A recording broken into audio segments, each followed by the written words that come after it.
Raríssimas, raríssimos e raríssimas, bom dia, René de Paula Júnior falando aqui no Radinho de Pilha, 11 de julho de 2025, sexta-feira a gente se permite filosofar um pouco mais do que o normal, como se precisasse, não é mesmo? E já que a gente está pensando em filosofia aqui, eu acho que hoje falaremos grego. Não, eu infelizmente não aprendi grego, adoraria ter aprendido línguas clássicas. Eu até tenho alguns livrinhos aqui que eu comprei na ilusão de que eu sentaria para aprender latim sozinho ou grego sozinho. Nunca fiz isso, né? Mas eu estou com essas ideias na cabeça porque esses dias, mais precisamente ontem, dia 10 de julho, num dos canais que eu sigo no Twitter, num dos perfis que eu sigo no Twitter, de um historiador, ele comentou que, olha, hoje morreu, né, o imperador Adriano, né, morreu há, sei lá quantos, né, o cara morreu em 130, não, quando é que ele morreu? Eu já esqueci, acho que 138 depois de Cristo, né, e estava ali um busto do Adriano, o Adriano ali com uma fisionomia simpática, o cabelo encaracolado, uma barba bonita, não é? E isso acabou me inspirando a procurar um pouco mais de informações sobre os chamados 5 bons imperadores de Roma. A gente já comentou isso aqui no episódio anterior, não vale a pena a gente retomar. Mas hoje eu estava pensando de novo na história do Adriano e eu peguei um gancho ali, um gancho pequeno. Na verdade, eu peguei o imperador pela barba.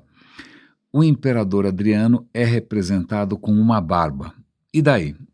Várias figuras são representadas com uma barba. Por exemplo, Cristo é representado com uma barba e, pasme, isso não é desconectado. A gente vai ver o porquê. Veja, o que tem de estranho no fato de Adriano ser representado com uma barba? Por que os imperadores romanos não usavam barba?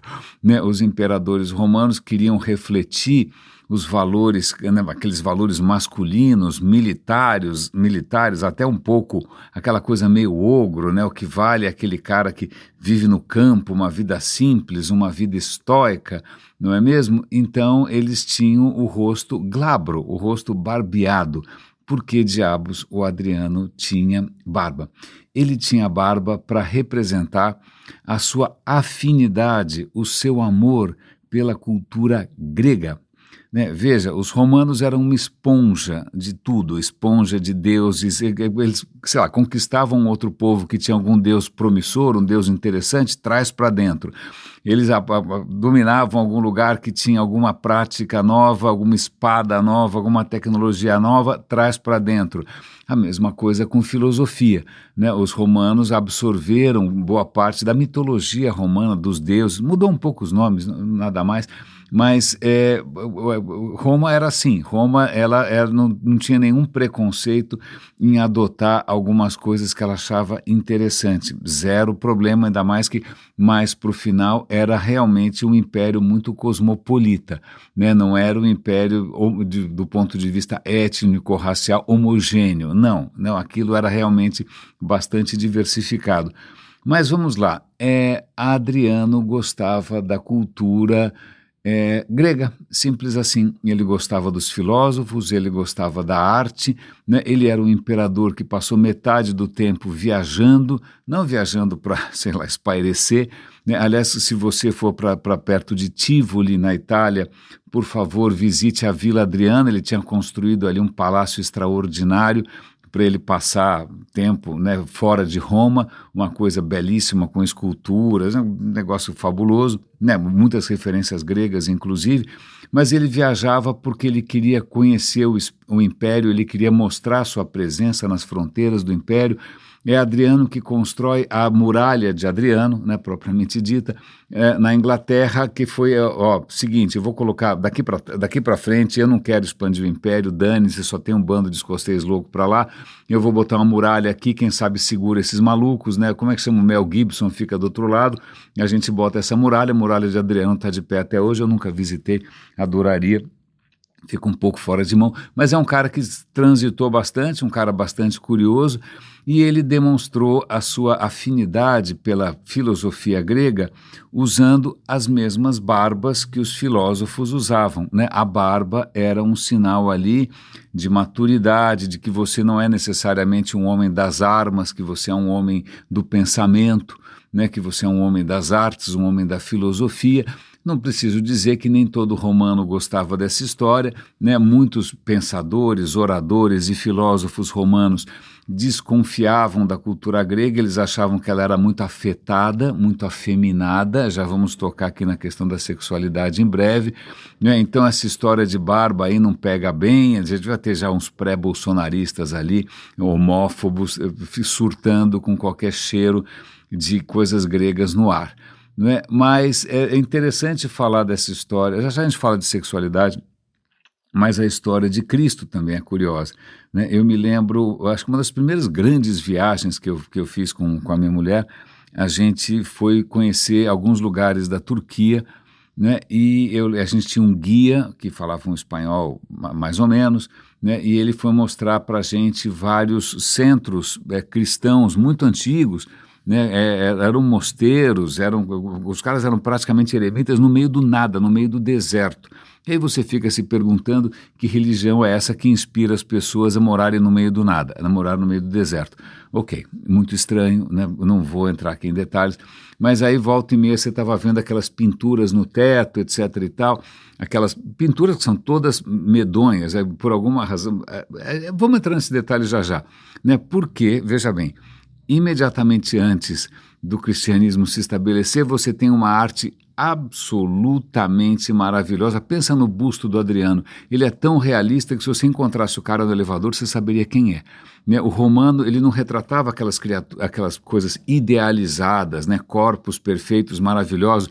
Não, os retratos romanos eram quase que fotográficos, né? Com as rugas, com a velhice, com os sinais da idade. A gente vai falar da idade daqui a pouquinho também.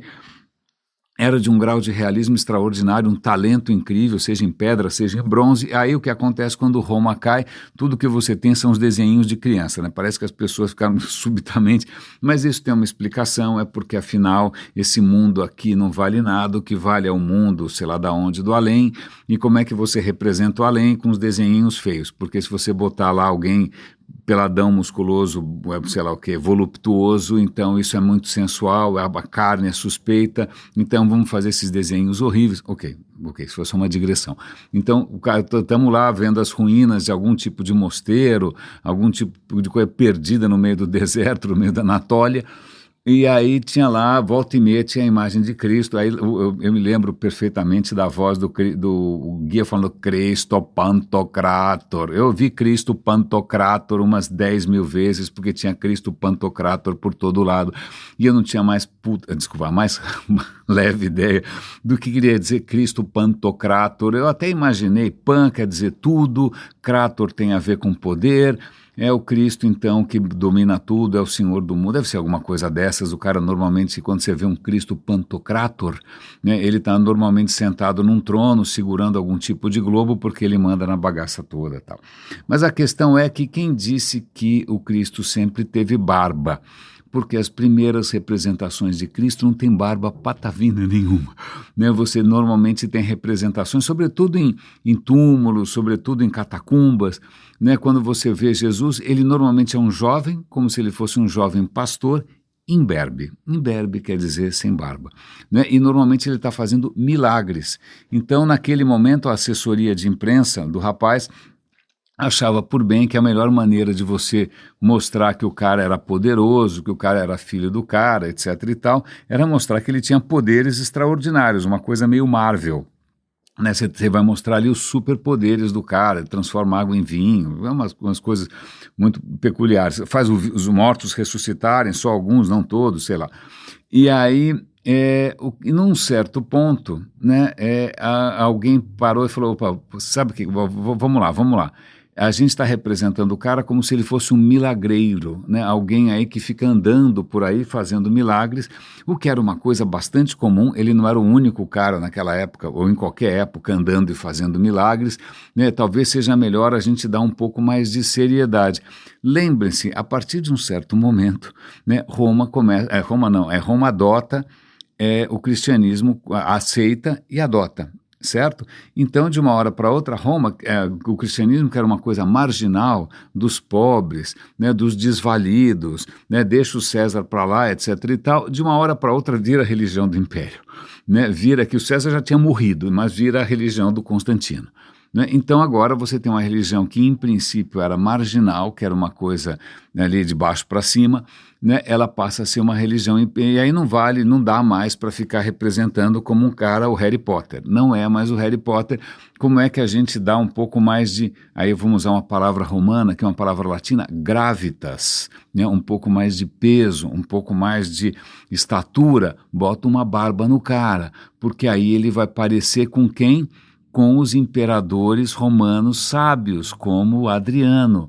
Então, colocar barba no cara não foi simplesmente porque, sei lá, o cara não gostava de fazer a barba todo dia, não é porque ficava bem, não é porque simplesmente é uma questão de comunicação, vamos dizer assim, de narrativa. Né? E como é que uma religião imperial vai ser representada por um garoto fazendo coisas que contrariam as leis da física? Não, o que vale a pena agora são os ensinamentos, é a sabedoria. Está aqui o livro, tem uma versão oficial do livro, inclusive, antes disso era uma barafunda de textos soltos, um caos, né? As coisas não tinham a menor coerência. Aí os caras resolveram dar uma editada, né? Não tinha chat GPT na época para dar um tapa no texto, então separa isso, põe aquilo e tal, e agora o cara ele é muito sábio, e se ele é muito sábio, ele tem barba. Mas aí essa questão da barba e de pelos faciais traz à tona um tema também muito interessante, que também tem a ver com Roma, também tem a ver com Grécia, também tem a ver com Adriano, que é o seguinte, uma das histórias que eu acho mais tocantes com relação ao imperador Adriano é a história de Antínoos. Numa dessas viagens por aí, né, o Adriano conhece um jovem belíssimo, um jovem lindíssimo, um jovem sem igual, chamado Antínoos, e ele se encanta, e o Antínoos passa a acompanhar o imperador de lá para cá, não é? E veja bem, de novo vamos conectar com a questão grega. No mundo romano, isso não é uma coisa que pega muito bem, porque é um mundo eminentemente masculino. Agora, no mundo grego, isso era perfeitamente aceitável. Aliás, quando você ouve por aí de amor platônico, ninguém estava falando de homem e mulher ali. Ninguém estava falando de homem e mulher ali. Não, não, não, não, não, não, não, não. Não, essa história do amor platônico, os caras quebrando a cabeça lá com relação ao amor, em grande parte das vezes eles estão falando do amor entre homens. Né? Porque na Grécia era uma coisa perfeitamente aceitável que um homem mais velho tivesse um amante muito mais jovem. Quando eu digo muito mais jovem, é adolescente, né? Porque, na verdade, ele seria um mentor, um guia, ele poderia, sei lá, mostrar o mundo, explicar, ensinar. Então, é uma honra para um jovenzinho ser amante de um homem mais velho, porque isso não só uma grande oportunidade de aprendizado, de absorver sabedoria e maturidade, mas também até de ascensão social, tal. Então, na Grécia, perfeitamente comum você ter isso. E quando eu digo Grécia, agora eu vou fazer uma pequena pausa, porque não existia a Grécia, essa é a primeira questão. Né? Para facilitar aqui, eu criei uma conversa bastante longa no chat GPT que eu vou compartilhar com vocês, ali tem vários detalhes a mais.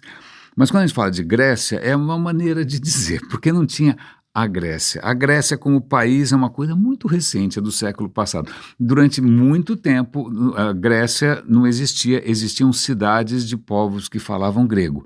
Então, se você falasse para um sei lá, alguém de Esparta e alguém de Atenas, você fala, olha, vocês fazem parte da Grécia, o cara fala, imagina, a gente está em guerra, a gente se odeia, por acaso a gente fala a mesma língua, né? E onde já se viu, não tem nada a ver uma coisa com a outra, esses atenienses com essa palhaçada de democracia, não, aqui em Esparta que o negócio aqui é na porrada, né? Então veja, Grécia é, digamos assim, uma generalização bastante perigosa. Então, vamos lá, já que a gente está falando da questão de sexualidade, em Atenas, era perfeitamente aceitável um homem mais velho ter um amante muito mais novo, sobre essa história de você ser um mentor, você ser um tutor para a vida. O nome disso era pederasta, porque Erastos era o homem mais velho, e aí já esqueci o nome do mais novo, Erotastos, eu já esqueci. Então, hoje a palavra que é usada, às vezes de maneira negativa, pederastia, vem daí, vem do grego. Né? E na época era uma coisa perfeitamente bacana. Platão podia ter, Sócrates, Aristóteles, tanto faz. A coisa só começava a ficar um pouco esquisita quando o adolescente começava a se tornar um homem maduro. Porque, pera um instante só, porque o que está subentendido aqui é que o adolescente é passivo. Né? Então, a parte passiva da relação, né, a hora que ele vai virar um homem, pera um instante só, agora você é um cidadão da polis, você tem que ser um guerreiro, você vai defender a cidade, então, digamos que já não pega mais tão bem assim essa história toda. Eu recomendo para quem se interessa pelo assunto ler Foucault. Foucault tem belos textos a respeito, né? Então, o que acaba acontecendo é que, veja, o cara que é um adolescente e ele está percebendo que em algum momento ele vai ter que abrir mão, né, desse modo de vida, o cara vai ficar desesperado. E a marca, olha que interessante, a marca dessa transição são os pelos na perna. Né? A hora que o cara começa a ficar uma criatura peluda, já começa a ficar socialmente um pouco esquisito essa história, pelo menos em Atenas. Então, muitos autores teatrais vão tirar sarro de quem se depila, justamente para prolongar um pouco essa história, né, para ficar forever young, para poder continuar sem nenhum tipo de repróbrio da sociedade. Vale lembrar que isso não era universal. Em Tebas você tinha a questão era muito mais bem resolvida, tanto que Tebas tinha um batalhão ali que era como é que se chamava? O Exército de Ouro. O Exército de Ouro de Tebas eram 100 guerreiros que todos eles eram casais homossexuais. Então, Tebas aparentemente não tinha problema nenhum com você continuar sendo homossexual na maturidade. Atenas que a coisa pegava de um pouco o jeito esquisito. Em Esparta a coisa também era um pouco diferente. Esparta, os homens viviam todos na caserna, era um bolsonarismo institucional, né? Todos eles tendo formação militar, e o garotinho em algum momento tinha que sair da casa da mamãe e ir para a caserna, e na caserna ele certamente ia ter que, né, virar ali, né, digamos, o tutelado de um homem mais velho, provavelmente prestando outros tipos de favores também.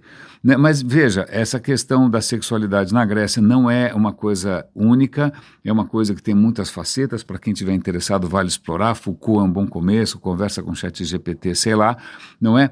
Mas acontece que para os romanos isso é uma coisa muito complicada. Muitos vão ver nisso ali uma coisa afeminada, vão ver nisso uma coisa ali que é decadente, vão ver ali um pessoal que de repente não vai ser capaz de expandir um império, né? Não vai ser capaz de gerar heróis militares. Então, vamos lá, voltando para o nosso amigo Adriano. Ele estava ali envolvidíssimo com Antínoos, mas acontece uma tragédia, e a gente já vai falar de tragédia daqui a pouquinho, que é difícil de explicar. Eu já vi algumas hipóteses e eu vou compartilhar com você a minha história preferida. Tá? Antínoos está ali acompanhando Adriano numa viagem pelo Egito. Eles estavam num barco no Nilo e Antínoos se afoga, morre. Adriano fica inconsolável, ele fica acabadão, para ele o mundo acabou. Ele fica tão perturbado que em primeiro lugar, ele deifica, ele transforma Antínoos num deus. Isso é uma coisa que para os romanos não pegou bem, porque romanos costumavam deificar imperadores. O imperador, quando morre, vira Deus, que é uma coisa meio de louco. A palavra para isso em grego se chama apoteose.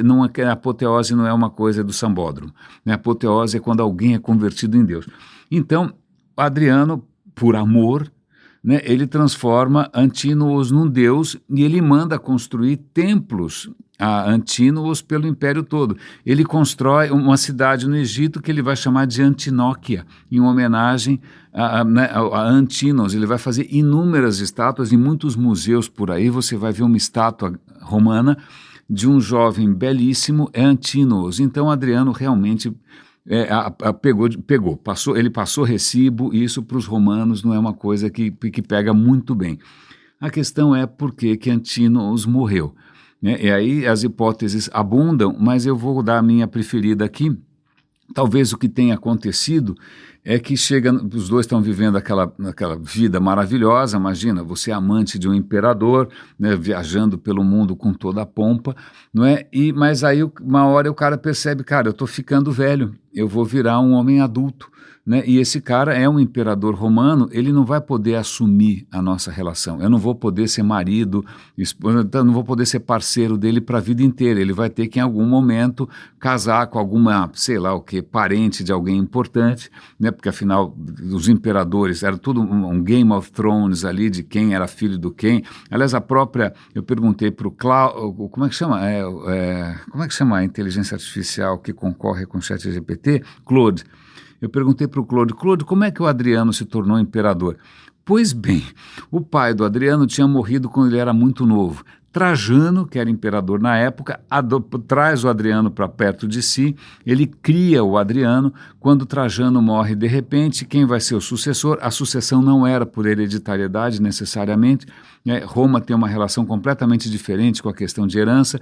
O pai pode achar que seus próprios filhos biológicos são os imbecis, é mais ou menos como aconteceu com a família Bolsonaro, né? E aí ele pode falar, não, meu herdeiro é aquele cara ali que eu vou adotar, meus filhos são os cretinos, eu vou adotar aquele cara. Pois bem, né, o Trajano morreu, e aí a viúva disse, sei lá quem, já esqueci se é a mãe do Adriano, alguém falou, não, olha, no leito de morte, ele disse que ele estava adotando o Adriano e que o Adriano era o sucessor.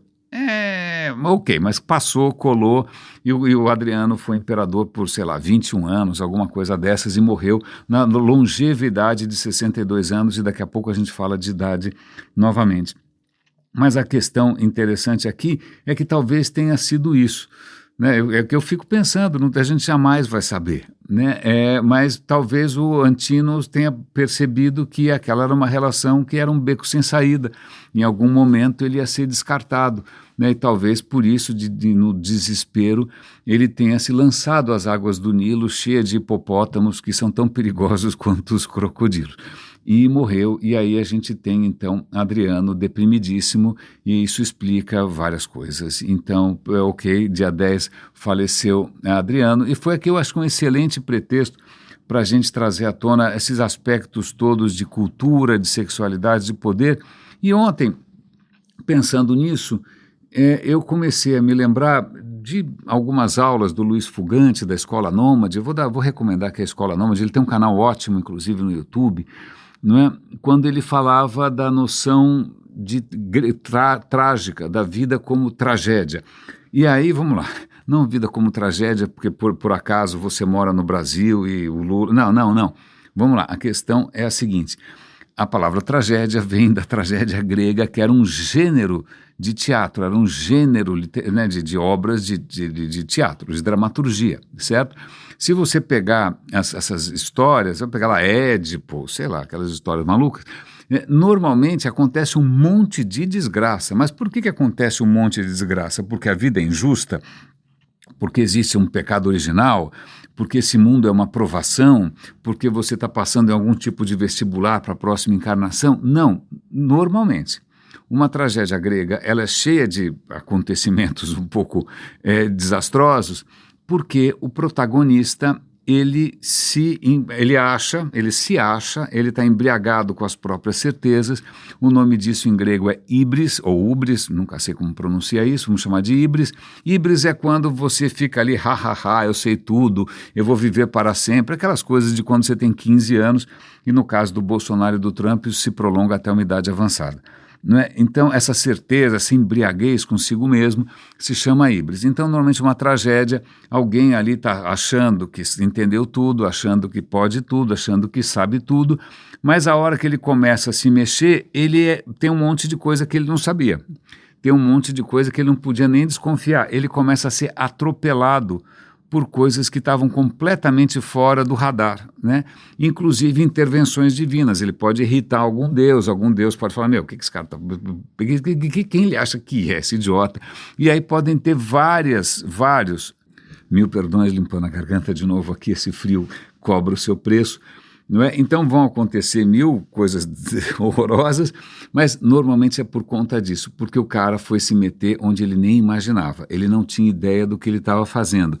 É tudo uma consequência direta da cegueira disfarçada de soberba, de certeza, né? Então, veja, é muito interessante porque um pensador que eu admiro imensamente, que o Luiz Fugante também admiro imensamente, e acho que, aliás, o Fugante foi ele que me introduziu nessa maravilha toda. O Nietzsche é um cara que vai começar a estudar a cultura grega, ele tem livros sobre a tragédia grega, e ele vai começar a perceber que tem um contraste muito grande entre a formação que ele teve cristã, né, cristã, esse mundo é um sofrimento, né, você é um pecador, né, você tem que ser uma figura que vai morar no deserto para não sofrer as tentações da carne, esse pacote completo, né, tudo é pecado, tudo é dor, né, você tem que a tua salvação vai vir num outro mundo e quem vai ser beneficiado é justamente quem empurrou mais piano, né? Bom, esse é o pacote que ele recebeu. E ele vai comparar isso com uma visão grega que é completamente diferente, e ele vai se encantar porque ele acha que é uma versão luminosa, porque não existe culpa, não existe drama, não existe ressentimento, simplesmente o que existe ali é a conclusão, é a aceitação de que existem coisas além do nosso entendimento, né, e que a gente acaba muitas vezes dando um passo maior que as pernas e provocando coisas que a gente nem sonhava e para as quais a gente não está preparado, mas que mesmo assim é assim que funciona. E ele vai ficar encantado com essa história grega, ele vai chamar de pensamento trágico não porque vai dar tudo errado, não, simplesmente trágico porque aceitando isso, que a gente não entende absolutamente tudo, né, as coisas que acontecem porque a gente não sabia, não é porque alguma vingança, não é porque algum tipo de sabatina, Enem espiritual, não, é porque a natureza é assim, é a gente que não tem ainda a capacidade de perceber, a natureza não é nem boa nem má, na verdade isso está além do bem e do mal, né? É simplesmente um processo nosso de descoberta da nossa própria limitação e da nossa própria ignorância. E ele vai fazer uma filosofia em cima disso, vai escrever Assim Falou Zaratustra, ele vai escrever sei lá o quê, eu vou escrever um monte de coisa, engasguei de novo, perdão. E, num certo momento, ele vai propor transcender essa condição humana atual, essa condição ainda muito marcada por uma compreensão inadequada, né? Ou então por narrativas de culpa, dor, peso, né? Fraqueza, enfraquecimento. Ele vai falar, olha, a gente tem que superar isso para você se tornar um super-homem, não um super-homem esse de Krypton que está vindo nos cinemas aqui. Esse é o Übermensch. Übermensch é o homem que transcendeu porque ele finalmente aceitou a vida, ele abraçou tudo que a vida tem, né, que a gente chamaria de bom ou de mal, ele não está nem aí, para ele isso é a vida. O super-homem é aquele que dá um grande sim, é aquele cara que vive a vida de um jeito que ele viveria infinitas vezes, né? Então um guia na cabeça do Nietzsche, né? Um guia para você ser uma pessoa mais plena, é você fazer escolhas que você repetiria inúmeras vezes, infinitas vezes, é a noção do eterno retorno. Então ele fica sonhando com essa história do Übermensch, limpando a garganta de novo, acho que de tanto falar em super-homem, acho que eu estou com um super pigarro, que bom que é sexta-feira aí, voltou 2 dias para descansar as cordas vocais aqui, Mas quando o ChatGPT estava mencionando essa história do Ubermensch, aí eu fiz uma colocação que eu coloco para vocês, que eu acho que é sempre bom a gente ter em mente. Eu falei, olha, vamos lá, a gente acaba, assim como a gente generaliza os gregos, a gente generaliza os romanos, né? Muitas vezes quando a gente fala de um filósofo ou de um pensador, a gente acaba endeusando, né, fazendo aqui uma apoteose, como se tudo que ele tivesse dito fosse uma palavra revelada, como se fosse uma profecia. Né? O que o Marx falou é palavra revelada, o que o Nietzsche falou é palavra revelada. Não, né? Afinal, Nietzsche foi um homem, ele viveu e morreu, e disse, talvez se ele tivesse vivido 3 semanas a mais, ele talvez tivesse pensado alguma outra coisa, ou chegado a alguma outra conclusão, né? O que Nietzsche fez, e é interessante, porque Nietzsche é um filósofo que não cria um sistema, ele não é um cara, não é um Kant, não é um cara que vai tentar estruturar um sistema, ele aliás, eu me identifico bastante com essa dificuldade que ele tem, ele não é muito afeito a essa questão de sistematizar nada, ele é um fluxo, né? Tanto que o ChatGPT usa uma imagem que eu gostei bastante, ele não deixa uma filosofia, ele deixa uma trilha de fagulhas, né? Ele deixa provocações, ele deixa inspirações, então não dá para cobrar do cara a consistência, não dá para achar que o Ubermensch seja alguma coisa viável. E aí eu insisti com o meu interlocutor, que vocês já conhecem, eu falei, olha, porque inclusive o sonho de que a gente possa transcender essa condição humana talvez seja um sonho equivocado, talvez também seja híbris, talvez também seja uma embriaguez, porque de repente a gente não consegue, né? Porque afinal a natureza humana é fruto de uma evolução que a gente sempre vai ter limitações. Então a nossa condição sempre vai ser do herói trágico grego. A gente não sabe o que a gente está provocando. A gente está tentando fazer o progresso, destrói o planeta. Está tentando fazer não sei o que, elege o Trump. Está tentando promover a paz mundial, cria o Facebook, o TikTok e o Tinder. A gente está sempre fazendo besteira, não é? Então é muito interessante essa ideia, porque ela me serve de gancho, né? Pronto, está encerrado aqui temporariamente a questão do Nietzsche, do super-homem nietzschiano, da tragédia, da vida trágica, da aceitação da vida como ela é, né? E da ligação disso com a barba do Cristo. Ok, agora vamos voltar aqui um pouco para a atualidade, pegando essa ponte com aquilo que é possível. Um artigo muito interessante na New Scientist, de alguém que está se perguntando por que a humanidade fica oscilando entre essa coisa boazinha e maquiavélica, né? Por que a gente parece que não consegue ficar livre dessas figuras manipuladoras, né? Será que a gente... Aí ele vai citar filósofos do passado que vão dizer que não, Rousseau, somos todos naturalmente bonzinhos, uns anjinhos, a gente nasce em branco, quem nos corrompe é a sociedade, então se a gente fizer uma sociedade justa, então vamos ter todos bacaninhas, e aí isso vai inspirar Hegel e Marx, e aí o comunismo deu tudo errado e não funcionou.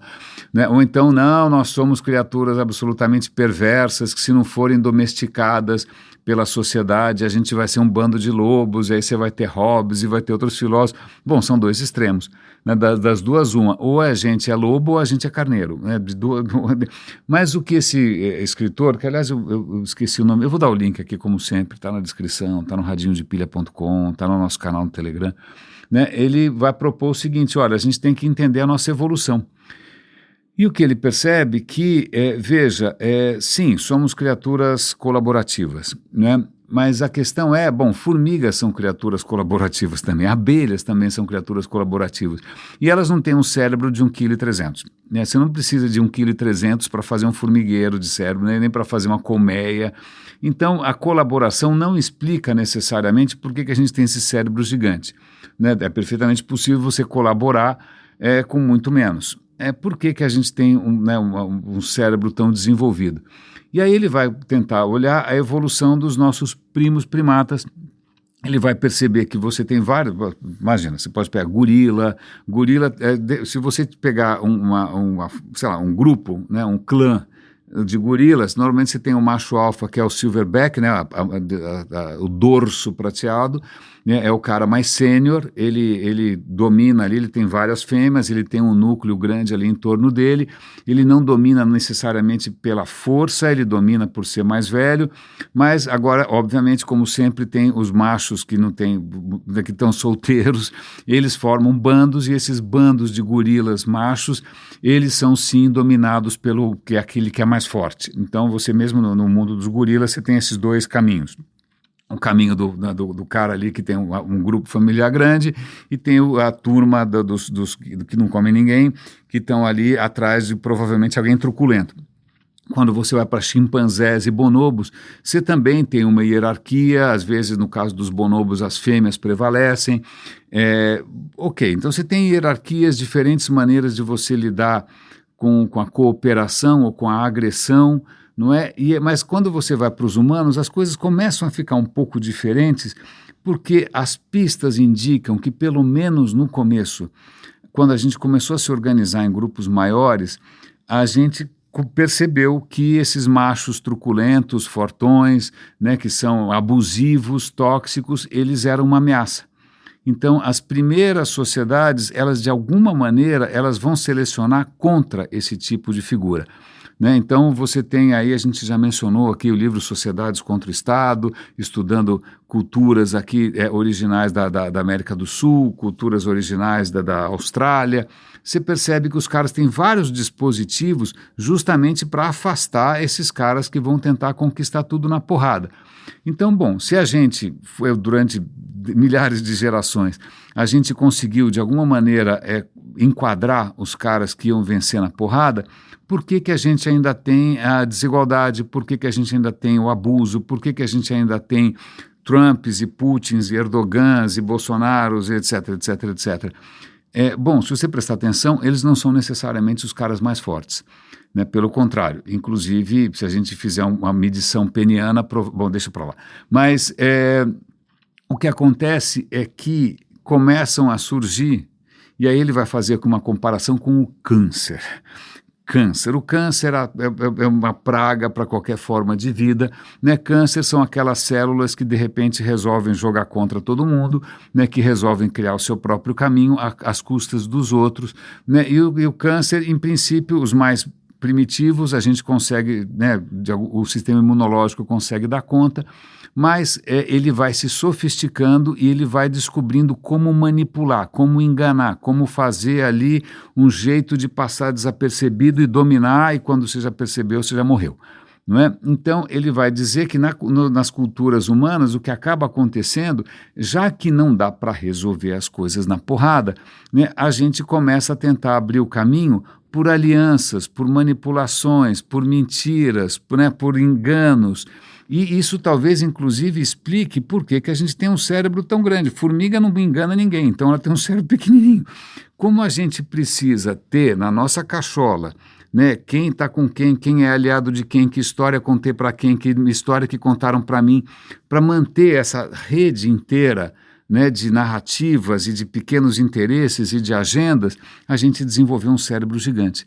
Né? Então ele vai falando em grego de novo, falemos grego de novo, ele vai lembrar do Aristóteles, que dizia que a gente não é um animal social, a gente é um animal político, e nesse ponto realmente eu concordo com Aristóteles, né? Não tem como você escapar da política, nem que seja numa ONG, nem que seja num partido político, nem que seja numa igreja, tem sempre politicagem. Eu tenho visto exemplos, simplesmente Game of Thrones, em qualquer cenário que você possa imaginar, mesmo os mais aparentemente inofensivos.